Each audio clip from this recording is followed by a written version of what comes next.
Hello everyone, welcome back. Today we are doing a deck tech for Terra, Herald of Hope.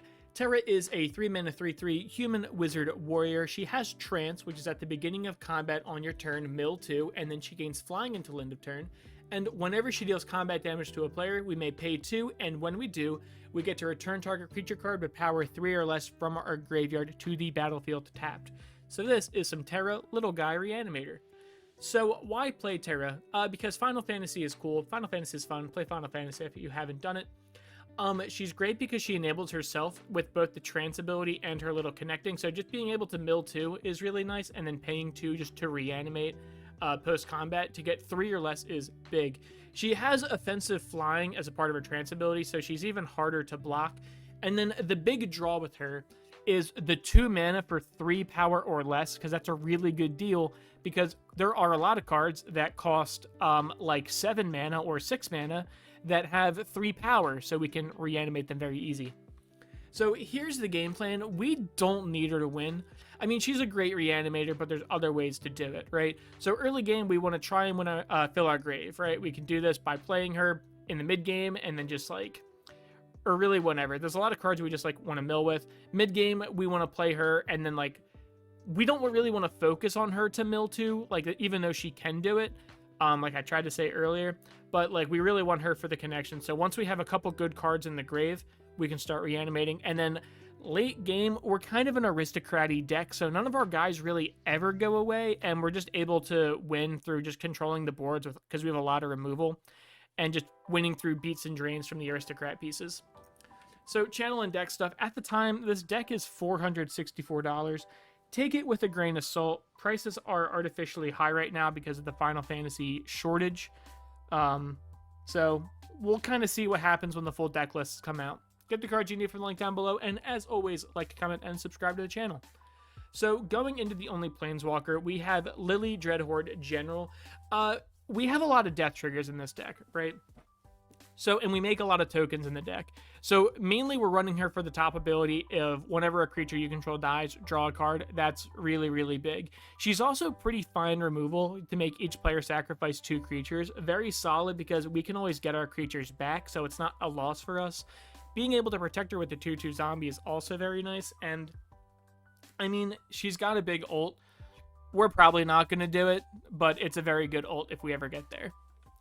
Going into creatures, we have a Cursed Marauder. So when I said earlier how we want to kind of control the game, we want to reanimate things like a Cursed Marauder and just kind of sacrifice it to ourselves to just kind of clear away our opponent's stuff and make sure that they don't have that many creatures, or at least we can control when they kill their own creatures.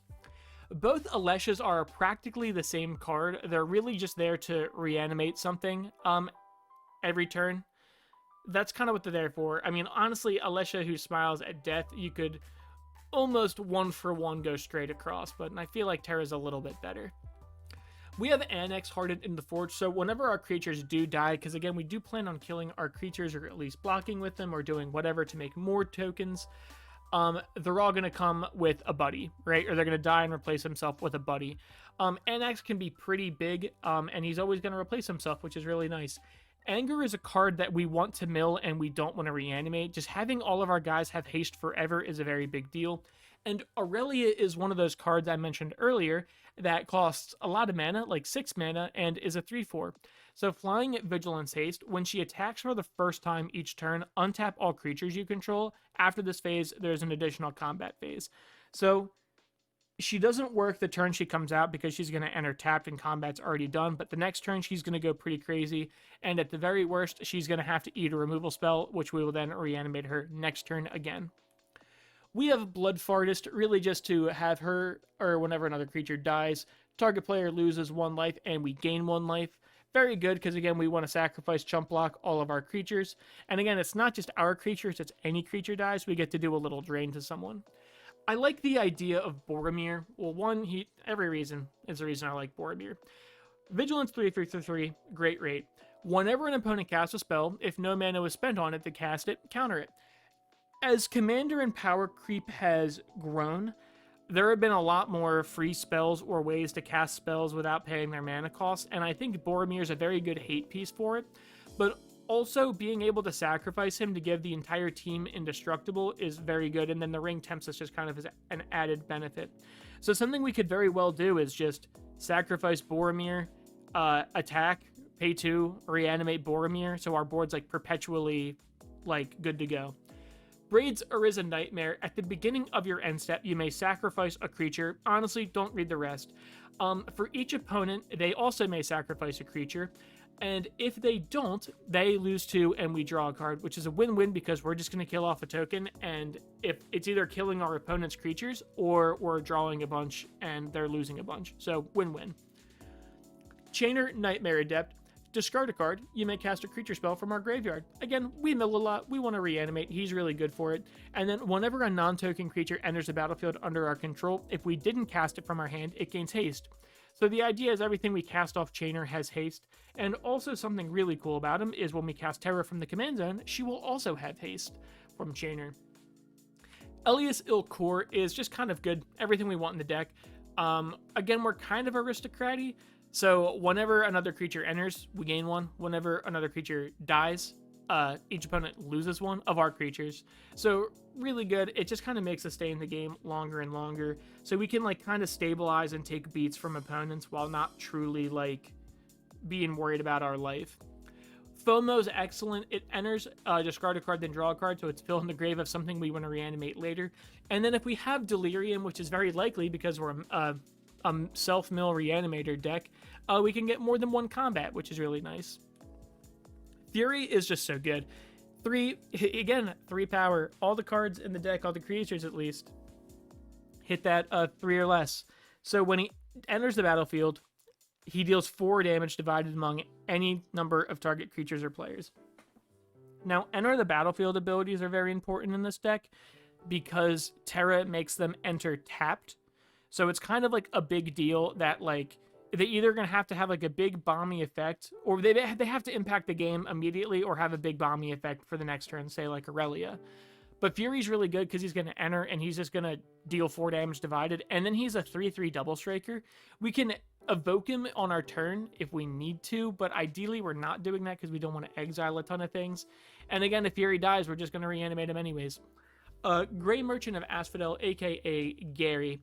He's really good. So whenever he enters the battlefield, each opponent loses X life, where X is your devotion to black, and we gain that much life. Let's talk about Gary in a vacuum.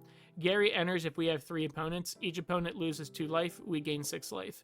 Sounds very good to me. And then the idea is we keep blocking with him, and we keep looping him, and we sacrifice him, and we reanimate him, and we do all this fun stuff to really hurt our opponent's feelings. Karmic Guide is also very good. Pro Black, Echo, I don't really worry about like the Pro Black or the Echo stuff. Karmic Guide is ultimately a 2-for-1, right? When Karmic Guide enters the battlefield, return target creature card from your graveyard to the battlefield. So this kind of ability is excellent when we have cards like Gary or things like we want untapped. Like Fury with Double Strike is a very good blocker, or 2/4 Gary is a very good blocker. So Karmic Guide's really good to being able to reanimate Karmic Guide, and then Karmic Guide's going to come into play, and then it's going to bring in an untapped version of another creature, which is very good. Lauren of the Third Path just pops artifacts and enchantments, and then it lets us and our opponents, or target opponent, draw a card. It's good to be able to loop because it's just a 2/1, so it's like kind of annoying to block. And like it's also a fun political piece because we can make opponents draw cards. So let's say if we're like, hey, opponent A, if you attack me, I'm going to make opponent B draw a card. And that's kind of like, no, I don't really want everyone else to have card advantage. Luminous Broodmoth is excellent because it kind of doubles up all of our death triggers. So whenever a creature you control without flying dies, return it to the battlefield with a flying counter on it. So Lauren, for example, doesn't fly. So let's say we block with Lauren. We play Lauren, right? She comes into play, pop an artifact or enchantment, and then the next turn we block with Lauren. She then comes back with a flying counter on it, and blows up another artifact or enchantment. And then when we eventually reanimate her, it then loses that flying counter. So very good. Mayhem Devil's really good too because we do have a lot of sacrifice abilities in our deck. So it's whenever any player sacrifices any permanent, it deals 1. We get to pick what it deals 1 damage to, which can be really, really good. Meteor Golem, hey, that's a 3/3 for 7. When he enters, destroy a non-land. That's really good. Murderous Redcap is there just to kind of loop a lot. There's probably better options, but I like the idea of him. So when he comes into play, he's going to deal 2 damage to whatever. So kind of like a Worst Fury. And then when he dies, he's going to come back with a -1/-1 counter on it and then deal 1 damage to something. And then when he dies again, we can reanimate him and then deal 2 to it and then deal 1 to it. So he's really good for like if we have a sack outlet going on. Pinnacle Monk is a land on the other side, but I really like the idea of being able to reanimate instants and sorceries to our hand. Because kind of like in our deck, once they're gone, they're kind of gone. So Pinnacle Monk's good. Land when we need it. Reanimation when we don't. Pitiless Plunder is great. Whenever one of our creatures dies, we make a treasure. We want to kill our creatures pretty frequently just so we can loop them and reanimate them. Now, Preston loves doing that. Whenever a non-token creature enters the battlefield, if we didn't cast it, we make a 0/1 token copy of it. So, and we can, don't worry about the bottom effect. We're not doing that. But it's really, really good because when we reanimate them, we're getting copies of it. So super, super good. So let's say we reanimate Pitiless Plunder. We now have 2 Pitiless Plunderers. Or Priest of Felrates, it can be very good. Priest of Felrates has Unearth, but honestly don't really even read that unless you're about to lose the game. For every intents and purposes, we want to tap them, pay 3 life, sack them, and just reanimate a creature. Oh, any better creature. So she'll die, and then we're good to go. Ravenous Chupacabra is extremely ravenous. He enters the battlefield, destroy target creature an opponent controls. It's very short, sweet, to the point, so very good. Seasoned Dungeoneer. Whenever it enters the battlefield, you take the initiative. That basically is just like you're going through a dungeon. And then whenever you attack, target attacking Cleric, Rogue, Warrior, or Wizard gains protection from creatures until the end of your turn. Well, our commander happens to be a Cleric, Rogue, Warrior / Wizard, so it gains protection from creatures. So Terra is functionally unblockable, and it explores, which is either going to get us an extra land or make Terra a little bit bigger. I don't think we're winning with commander damage whatsoever with this deck, but I mean it's not unrealistic. It's not out of the question with Seasoned Dungeoneer. Now, speaking of Seasoned Peasy is extremely good in this deck. When it enters the battlefield, discard 2 cards, then draw 2 cards. We want to pitch 2 reanimation targets. Then for each non-land card discarded this way, we make a 1/1 red elemental. So Peasy comes in as a 2/2 that then rummages twice for us, and then also comes in with 2 1/1 dudes. And don't even look at the bottom ability of Seasoned Peasy, because like unless we're about to lose the game, we're not doing that. Selfless Spirit is the same kind of logic of Boromir, so we always have indestructible creatures no matter what. It's just like someone tries to blow up the board, Selfless Spirit goes nuts, gives protection for the team, and then we can reanimate it because there's always more to give. Siege Gang Commander is great because he enters, he's going to bring in 3 1/1s with him. He's something really good that we can loot, which is great. And the bottom ability is really not too bad either. But he's kind of like a 4-for-1 kind of deal. Sister Hospitaller, if that's how you pronounce it, I'm going to refer to her as a sister. When she enters, return target creature card from your graveyard to the battlefield. You gain life equal to its mana value. Functionally, I'm kind of looking at her as a better karmic guide just because we'll gain a couple life. Because like it's really nice when we're reanimating, say like a meteor golem, and we now gain 7 life. That could be pretty good. And then she'll die because we'll chump with her, because why wouldn't we? And then we'll just reanimate her again and gain even more life. Skyclave Apparition. He enters the battlefield, exile up to 1 target non-land, non-token permanent we don't control with 4 or less CMC. And then when he leaves the battlefield, they can have an XX illusion where X is the mana value of the thing we exiled. Now, it's okay to loop this guy because like I feel like as long as we're not actively hitting like 4 CMC permanents with him, like having them having a 4/4 token is no big deal compared to whatever we got rid of. Solemn is really good. He enters, we ramp, and there's not much ramp going on in Mardu, and then whenever he dies, we draw a card, and we can loop him over and over again. Solitude is extremely good. It's probably the best, if not the best, of this whole cycle. Flash Lifelink, when it enters the battlefield, Swords to Plowshares a creature. He Swords to Plowshares a creature, and then we can evoke it from our hand if we want with Flash. Very good. But really what we want to do is we just want to reanimate it and loop it over and over and over again to just keep exiling our opponent's creatures. And they can have some life, who cares, because they're not going to have creatures. Stitcher Supplier enters or dies to mill 3 cards. He's really good for filling our graveyard. Warren Soul Trader, pay a life, sacrifice another creature to make a treasure. So a great sack outlet for us that gives us a lot of mana. Witch Enchanter is the same logic as Pinnacle Monk. It's a land on the other side if we need it, but it enters the battlefield to just pop an artifact or enchantment, and we can just keep looping that ability, which is great. Yawgmoth Thran Physician has pro-humans, and then he's probably one of the best sack outlets in all of Magic. Just pay a life, sacrifice another creature, put a -1/-1 counter on up to one target creature, and draw a card. We could proliferate if we feel like it, but kind of like, you don't really, like, people that are playing Yogg aren't really proliferating with him. He's really just there for the sack ability. And then Zulaport Cutthroat as the final aristocrat, just whenever he or another creature we control dies, we drain each opponent. Going into sorceries, we have Buried Alive, so we can tutor up exactly what we want to reanimate. Dusk is going to destroy all creatures with power 3 or greater, so yeah, it's going to wipe out all of our 3 guys, but all of our 2 and below guys are sticking around.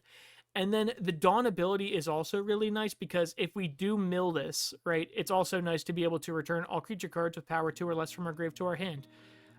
If we're like in a pinch, if we can't really connect with Terra or whatever, we at least have like a little, it gives us more options. Faithless Looting, draw 2, then discard 2. It fills the grave, and it's really good. And then if we mill it or we cast it, we can flash it back for later to do it again. Persist, just to reanimate a non-legendary creature. Short, sweet, to the point. He can have a -1/-1 counter on it. Kind of like, who cares? Most of our deck is non-legendary anyway. Now, Reanimate is an honest-to-God reanimate. Just put a creature card from any graveyard onto the battlefield, and we lose a bunch of life, which is, who cares? Then we have Unearth, return target creature card with CMC 3 or less from your graveyard to the battlefield. Now, I feel like that's a good chunk of our deck, because a lot of our deck is 3 or less power, but I feel like a lot of like our aristocrat pieces and some of our value pieces, like Selfless Spirit and Boromir, like they're all 3 or less, and 1 mana reanimate is pretty good. And then finally, we have Victimize, sacrifice a creature, return up to 2 creature cards from our graveyard to the battlefield tapped. Very good. It's a 2-for-1. Going into Instance, we have Anguished Unmaking to get rid of something we don't like forever. Deadly Dispute is really good to draw some cards, sacrifice a creature, and just put it back into the graveyard. Yeah, but drawing 2 cards and making a treasure is excellent. We have Entomb just to search our deck for any card. At instant speed is really, really nice, because we can be like, hey, I'm going to attack with Terra, and you have no blocks? Cool, I'm going to pay 1 really quick to reanimate the best thing in my entire deck, and then I'm going to pay 2 to do it. So, really sneaky, put him in the grave. Going into artifacts, we have Arcane Signet because it taps for any color. We have Ashnod's Altar because it's one of the better sack outlets in this deck. Lightning Greaves is really good because we don't have a ton of things that really target Terra, and we want her to be attacking and untargetable every single turn, because we want to reanimate every single turn. We have all of the talismans just because there's not a ton of ramp options in Mardu, just is what it is. And then we also have Phyrexian Altar to sack a creature to add 1 mana of any color, and Soul Ring. So, because Soul Ring is Soul Ring, but again, Phyrexian Altar is really, really good in an Aristocrat/Reanimator deck. Going into enchantments, Animate Dead is a big wall of text. Ignore the big wall of text. It says, enchant creature card in the graveyard, gets -1/-0, return the enchanted creature card in the graveyard to the battlefield. If this enchantment goes away, so does the creature.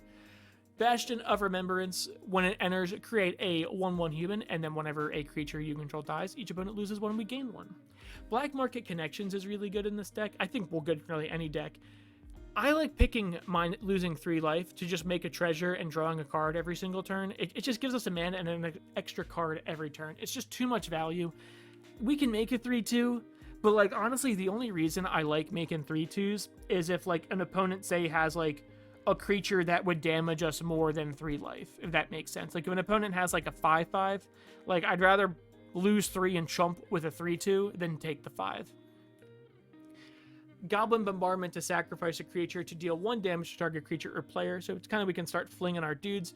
Impact Tremor, whenever another creature enters the battlefield, it deals 1 damage to each opponent, which is very nice because like we have a lot of cards, you know, like Siege Gang Commander and some of the ones that are like Bring a Buddy, or like whenever another creature dies, it dies with like an extra friend like Annex. Phyrexian Altar Arena, it's great. Upkeep, draw a card, lose a life. We gain a decent amount of life in this deck, so it's just drawing an extra card every turn functionally. We have Phyrexian Reclamation just to return target creature card from our graveyard to our hand. Now, we ideally want to be reanimating most things, but that's always not super feasible, especially if we're really only getting one a turn. So Phyrexian Reclamation just to be able to get back some of our cheaper guys, because ideally we're getting like the bigger like 6 and 7 cost reanimations, even 5 reanimations with Terra. But if we have like a Stitcher supplier that costs 1, there's nothing wrong with just reanimating them quick with Phyrexian Rec. Ripples of Undeath is just basically extra draw. At the beginning of your pre-combat main phase, mill 3, then you may pay 1 and 3 life to put a card from among them into our hand. It's honestly like a great turn too, right? We just mill 3. If we don't do anything, we mill 3, right? If we want one of them, we can pay a mana and 3 life to basically draw it. Going into lands, it's nothing particularly crazy. We have all the shock lands, all of the check lands, using all of the Val lands, because we really like just want everything to enter untapped. Same thing with the Battle Bond lands, because they're always going to enter untapped, ideally. And then going into the other stuff, we have Bajuka Bog to exile target player's graveyard. The one thing we don't want happening to us, Command Tower and Exotic Orchard are basically just going to tap for any of our colors. Exotic Orchard, I say it all the time, but the idea is with this deck, we're playing in a pod of 4 people. We have 3 opponents, and the likelihood that our 3 opponents are playing a combination of red, black, and white is pretty high. Phyrexian Tower to sacrifice a creature to add black to our pool. It's just extra mana if we need it, and a sack outlet, which is great. And Vault of the Archangel is really just in the deck if we're on the beatdown plan. Like if graveyards are being shut out, like we can still make a good amount of tokens and do all that kind of stuff, but now we're on the beatdown plan with Vault of the Archangel. Going into basics, we have 5 mountains, 5 plains, and 7 swamps, just because we're way more black heavy in this deck than the others. And I also really like the Secret Lair. I think they're so sick. But that's besides the point. Either way, that's all I got for you guys. Thank you guys for watching. Get the cards you need from the link right down below in the description. As always, like, comment, and subscribe, and I will see you guys next time.